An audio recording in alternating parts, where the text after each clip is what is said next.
ఇప్పుడు కాక్లియర్ ఇంప్లాంట్తో సంబంధం లేదు, వాళ్ళకి నార్మల్గానే ఇయరింగ్ ఉంది, అలాంటి వాళ్ళకి సరిగా మాటలు రావట్లేదంటే వాళ్ళకి డిఫరెంట్గా ఉంటుందా మళ్ళీ థెరపీ డిఫరెంట్ ఉంటుందండి. స్పీచ్ థెరపీకి, ఆడిటరీ వర్బల్ థెరపీకి, జనరల్గా ఈ హియరింగ్ ఇంపైర్మెంట్ ఉన్నప్పుడు ఇచ్చే థెరపీని మనం ఆడిటరీ వర్బల్ థెరపీ అంటాము.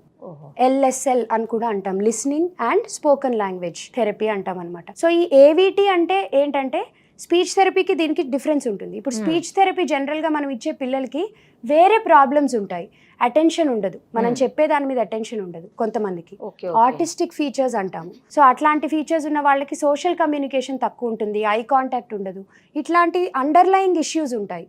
దానివల్ల స్పీచ్ రాదు, లాంగ్వేజ్ మీద ఫోకస్ ఉండదు. కాబట్టి అందులో మనం ఏం చేస్తామంటే వర్డ్స్ నుంచి స్టార్ట్ చేసి సెంటెన్సెస్కి మూవ్ అవుతాం.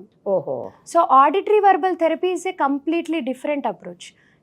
AVT చేస్తున్నప్పుడు ఏం చేస్తాము అంటే మనం జనరల్గా నార్మల్ హియరింగ్ పిల్లలతో ఎక్కడ వర్డ్స్లో మాట్లాడం. యాజ్ యంగ్ యాజ్ శిశువుల దగ్గర నుంచి Day 1 నుంచి సెంటెన్సెస్లోనే కమ్యూనికేట్ చేస్తాం. చేసే విధానం మారుతుంది అంతే, కానీ సెంటెన్సెస్లోనే మాట్లాడతాం.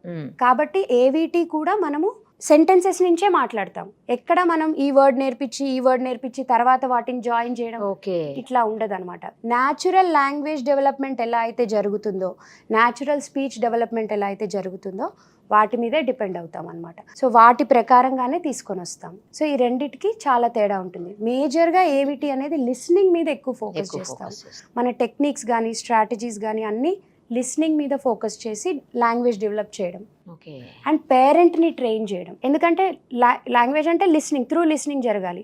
థెరపీ 45 మినిట్సే ఉంటుంది. మిగతా 10 గంటలు 12 గంటలు ఎవరితో ఉంటారు? పేరెంట్స్తో, ఫ్యామిలీతో. సో ఆ 45 నిమిషాల మీద డిపెండ్ అయ్యేది ఎలాంటి టెక్నిక్స్ వాడాలి, ఎలాంటి స్ట్రాటజీస్ వాడాలి, ఏది వాడితే వాళ్ళు బెటర్గా వింటారు ఇంటి దగ్గర, వర్డ్స్ ఎలా పిక్ చేసుకుంటారు, ఎక్కువ వర్డ్స్ ఎట్లా నేర్పించవచ్చు, సో ఎట్లా సెంటెన్సెస్కి ఎట్లా కన్వర్ట్ చేయొచ్చు, ఇవన్నీ మనం థెరపీలో పేరెంట్ని గైడ్ చేస్తాం. ఆటోమేటిక్గా వాళ్ళు ఇంటి దగ్గర పిల్లలతో మాట్లాడే విధానంని బట్టి వాళ్ళు పిక్ చేసుకోవడం స్టార్ట్ చేస్తారు. మీకు స్పీచ్ థెరపీ సెంటర్ ఉందా అండి? ఎక్కడ చేస్తుంటారు మీరు జనరల్గా? మాది వచ్చేసి శ్రావ్య స్పీచ్ అండ్ హియరింగ్ సెంటర్ అని ఉందండి.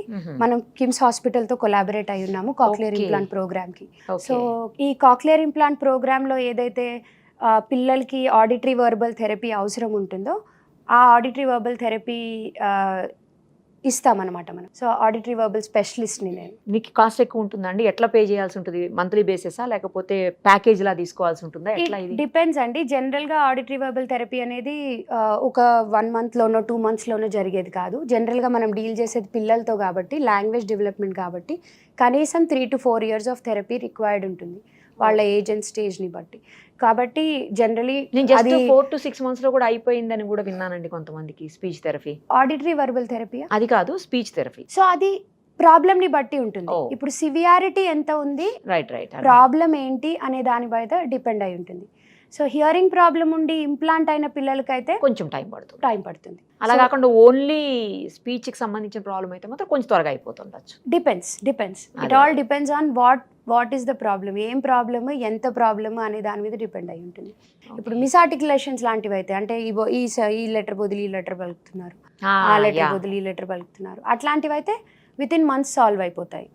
అలా కాకుండా అటెన్షన్ ప్రాబ్లమ్స్ ఇట్లాంటివి ఉన్నవైతే ఎక్కువ పడతాయి. అప్పుడు ప్యాకేజ్ తీసుకోవడమే కరెక్ట్. ఎక్కువ పడతాయి అంతే, మంత్లీ పే చేసేదానికంటే కదా. మరి అఫోర్డబుల్ ఉంటుందా అండి? అఫోర్డబులే ఉంటుంది. ఓకే అండి, thank you so much. Display చేస్తాం మీ నెంబర్స్. Thank you. డెఫినెట్గా ఎవరికన్నా అవసరం ఉంటే మిమ్మల్ని అప్రోచ్. థ్యాంక్ యూ అండి. Thank you.